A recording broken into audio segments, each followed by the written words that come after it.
नमस्कार, सत श्री अकाल, राम राम सा, खम्बा गणी वणक्कम, प्रणाम। आप सभी का ऑल्ट नीट मीडिया में फिर से स्वागत है। हमारे साथ जुड़े हुए मनीष चौधरी, और मनीष हमारे साथ मिलेंगे 14th and 15th March doctor Ambedkar international centre 2026, और वहां पे मुलाकात होगी सभी सब्जेक्ट स्पेशलिस्ट से। आज हम लोग रजिस्ट्रेशन ओपन करेंगे, तो जल्दी जल्दी टिकट्स बुक कर लीजिएगा, क्योंकि लिमिटेड सीट्स हैं और फिर बाद में प्रॉब्लम होगी अगर सीट्स फुल हो जाएंगी। और इसके लिए, इस मुहिम में अगर आप मेरी सहयोग करना चाहते हैं, मेरी सहायता करना चाहते हैं, तो प्लीज दिए हुए नंबर और यूपीआई पे मुझे कंट्रीब्यूट करें, मुझे सपोर्ट करें।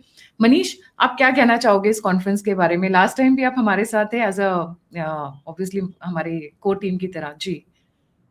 एक चीज गायत्री जी, आई थिंक जो सारे व्यूअर्स हैं उनसे भी अपील करना चाहूंगा, जो पिछले बार आए थे कि आप जरूर आइए, और जो नहीं आ पाए थे because of multiple reason, seats full हो गए थे, and all, you go and register so that आप वहां पे आए, क्योंकि इतने क्लोज स्पेस में I think one on one में बहुत सारों के साथ मैं इंटरेक्ट किया।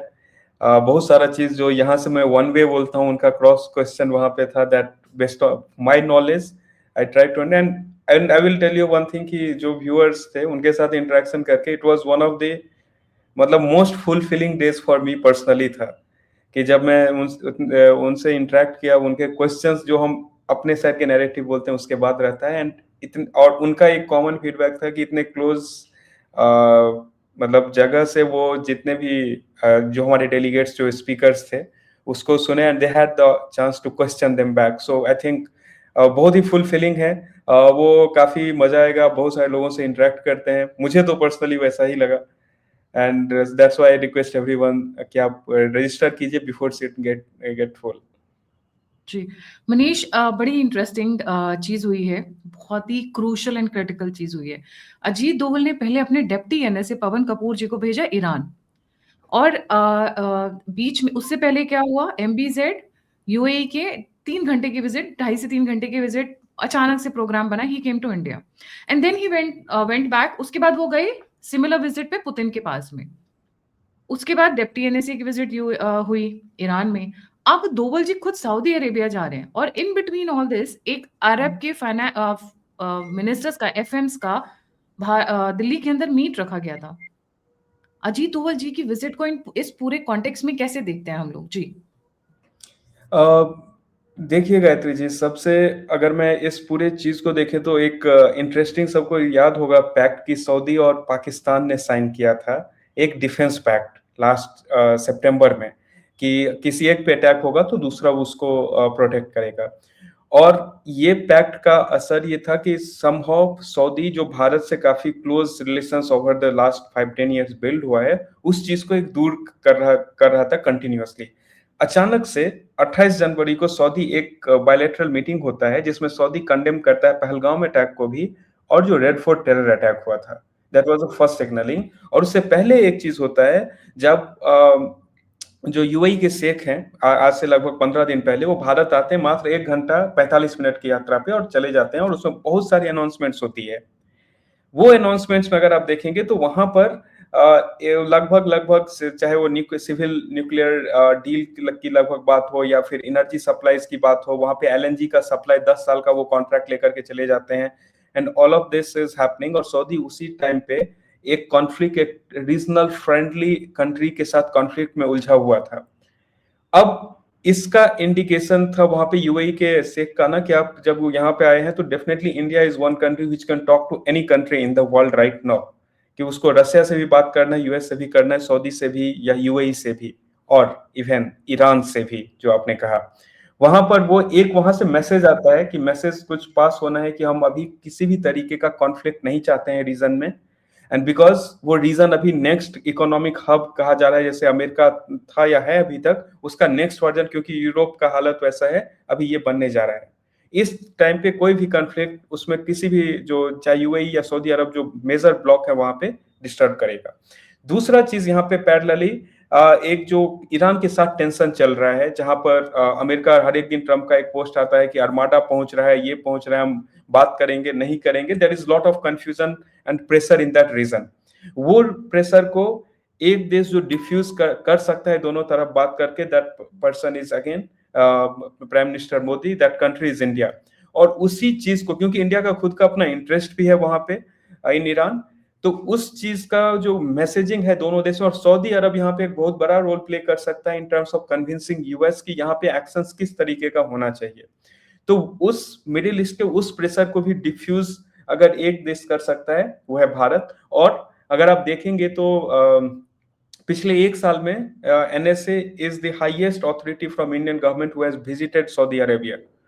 और ये विजिट इन सारे चीज के बैकड्रॉप में आ रहा है। और जब हम इस सब को डिस्कस कर रहे हैं तो एक चीज तो बिल्कुल नहीं भूलना चाहिए, वो है IMEC India middle east corridor, जो भारत से निकल करके यूएई, सऊदी अरब होते हुए, इजराइल होते हुए हमें यूरोप में वो एंट्री देती है। ये हमारा पूरा जो लॉजिस्टिक्स कॉस्ट है 40% कट करने वाला ये कॉरिडोर बनाया जा रहा है, जिसमें हम जो घूम करके हम पूरा जाते हैं उसके जगह पे we will just enter through Israel का जो इजराइल हमें वो वहां पर डायरेक्ट एंट्री दे देगा उस लॉजिस्टिक्स टाइम को कट करते हुए। और जब हम इजराइल की यहाँ पे बात कर रहे हैं तो एक और ट्रम्प का बहुत बड़ा प्लान है, और उस प्लान का समहाउ कहीं ना कहीं इस कॉरिडोर के सक्सेस पे इम्पैक्ट है, वो है गाजा पीस प्लान। जिसमें अगर गाजा पीस प्लान के यहाँ पे बात करें तो भारत उसमें अभी साइन नहीं किया, बहुत सारे देश उसमें अभी साइन किए उस पीस प्लान में, क्योंकि उसमें बहुत सारा अलग डिटेल्स है, उसमें मैं नहीं जाऊंगा। बट अगर उसका इंटरेस्ट सिर्फ एक चीज में देखें कि वो कहां पर या किस चीज में हेल्प कर सकता है, सही में अगर गाजा पीस प्लान सक्सेसफुल होता है and Gaza is peaceful, then this corridor IMEC का सक्सेस होने का बहुत ज्यादा चांस बढ़ जाता है। क्योंकि एक जो मेन कंट्री इसमें है एंट्री देने के लिए इजराइल, अगर वही हमेशा लड़ाई वाले हालात में रहेगा तो वो आपको कहां से वो एक पीसफुल कॉरिडोर दे पाएगा। और हमें याद रखना चाहिए कि आईएमईसी उस चाइना का उस प्लान का एक बहुत स्ट्रॉन्ग एंड कैलकुलेटेड काउंटर है जो सीपीईसी चाइना ने बनाया था। तो यहाँ पर हम उसमें सीपीईसी अगर आप देखेंगे तो वहां पे चाइना ने वो पाकिस्तान ब्लॉक के कंट्रीज को काइंड ऑफ पिक करने की कोशिश किया, बट इंडिया यहाँ पर पूरा मिडिल ईस्ट, और जब हम इसकी बात करते हैं ये हमारा जो गैस सप्लाई लाइन है उसको भी सिक्योर करता है। और बहुत सारे इंडियन प्रोडक्ट्स को ना सिर्फ यूरोप में एंट्री के लिए बल्कि जो मिडिल ईस्ट के देश से होते हुए जो हम एक्सपोर्ट जाते हैं वो एक पूरा डेडिकेटेड कॉरिडोर बन जाएगा। मिडिल ईस्ट, वेस्ट एशिया जिसमें कि इजराइल वगैरह सब आता है, उसको आप वहां पर एक साथ ये टच कर सकते हैं। अब इस सारे डिस्कशन में एनएसए का विजिट जनरली होता क्या कि जब हम एनएसए की विजिट को डिस्कस करते हैं तो उसमें बहुत सारा आपको डिफेंस वाले एंगल्स जो है वो बहुत इंपॉर्टेंट रहता है। यहाँ भी वो एंगल काफी इंपॉर्टेंट है इस विजिट में भी, क्योंकि इससे पहले या तो एनएसए जो अजीत डोभाल है वो इजराइल गए थे कुछ दिन पहले। तो अगर अब यहाँ पर वो जो पूरा वेस्ट एशिया का जो टेंशन है, जिसमें इजराइल भी एक बहुत बड़ा प्लेयर है, ईरान है और सऊदी अरब है, इसमें सऊदी अरब और इजराइल तो यूएस के क्लोजेस्ट एलाइज में से आते हैं बट ईरान नहीं है। सो इस ट्रायंगल को, उस एरिया को शांत रखना भारत के लॉन्ग टर्म पर्सपेक्टिव में बहुत इंपॉर्टेंट है कि वहां पे टेंशन कैसे डिफ्यूज हो। ईरान का जो साइड है जो वो क्या कहना चाहता है, उस चीज को अगर उस रीजन में कोई ले जाना चाहता है अमेरिका तक, वह है सऊदी। और एक और चीज, सऊदी बार बार ये बोल रहा है कि अगर ईरान को अमेरिका अभी नहीं कंट्रोल करती है तो ईरान इस रीजन में और अशांति फैलाएगा। तो ये जो सऊदी उसमें काइंड ऑफ आप बोल सकते हैं कि भड़काने वाला काम, अगर मैं सिंपल भाषा में कहूँ तो उस चीज को भी यहाँ पे कंट्रोल करना बहुत जरूरी है। क्योंकि अगर फिर से मैं बोल रहा हूँ, अगर ईरान और सऊदी या ईरान किसी तरीके के कॉन्फ्लिक्ट में आता है, it will disturb the entire reason. उस चीज को समहाउ अवॉइड करने की कोशिश किया जा रहा है, इंडिया के भी इंटरेस्ट है उसमें। और एनएसए का विजिट जब भी होता है तो वो एक बहुत ही कैलकुलेटेड मूव, बहुत ही कम इंफॉर्मेशन आपको मीडिया में मिलेगा, but it is highly classified in terms of internal discussions. जी, इसमें एक चीज और, अगर हम वेस्ट एशिया की बात करें तो सारा का सारा जो इन्फ्लुएंस है, जो रीजन ऑफ इन्फ्लुएंस की बात करते हैं, वो इस वक्त यूएस के हाथ में जाता है। तो only country which is exceptional to the US influence in this entire West Asian belt, अगर मैं बात करूं तो that is ईरान। इसीलिए ईरान का स्टेबल रहना, ईरान का होल्ड करके रखना, उनकी सरकार ना गिरना, रिजीम चेंज ना होना भारत के फेवर में जाता है। कल मैंने अभिजीत चावड़ा जी के साथ में एक रात को शो किया था, उन्होंने एक लैंग्वेज यूज की थी which actually struck my heart.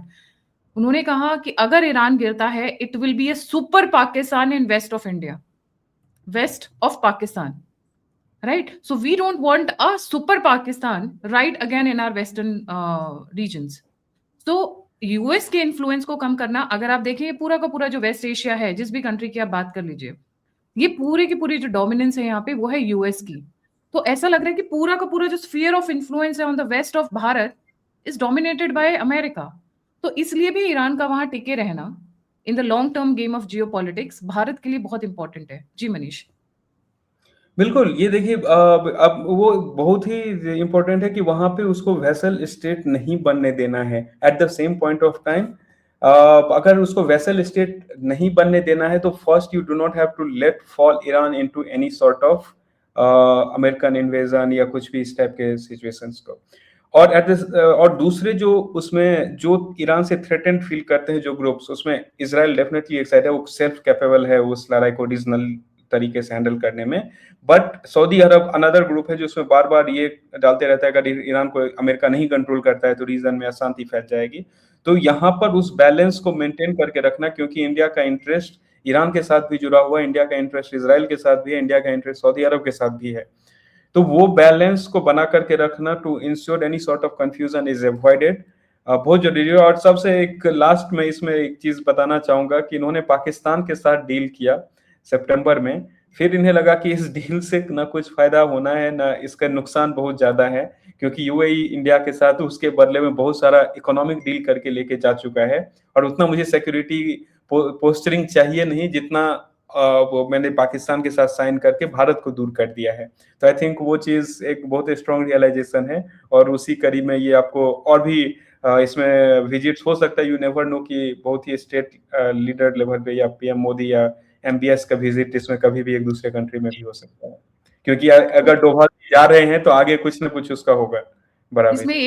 इसमें एक पॉइंट और भी कर सकते हैं कि सिंस भारत का जो रोल है वो ब्रिजिंग द गैप्स वाला रोल है अभी एक तरीके से, तो हो सकता है कि जो यूएई और सऊदी के बीच में जो टेंशंस हैं उसको भी डिफ्यूज करने के लिए डेप्टी एनएस हमारे जो एनएसए अजीत डोवल जी वो इसमें लीड ले रहे हो। But will know the details once he is back and the other developments take place. Thank you so much Manish for joining. जाने से पहले सभी व्यूअर्स से रिक्वेस्ट है प्लीज लाइक सब्सक्राइब और शेयर करना ना भूलें, और प्लीज आगे आए, हमारी मदद करें, हमारा सहयोग करें। डिटेल्स और नंबर्स सभी आपके स्क्रीन के ऊपर हैं। आप कनेक्ट करना चाहते हैं तो लिंक्स डिस्क्रिप्शन बॉक्स में। इसी के साथ जय हिंद, जय श्री राम, हर हर महादेव।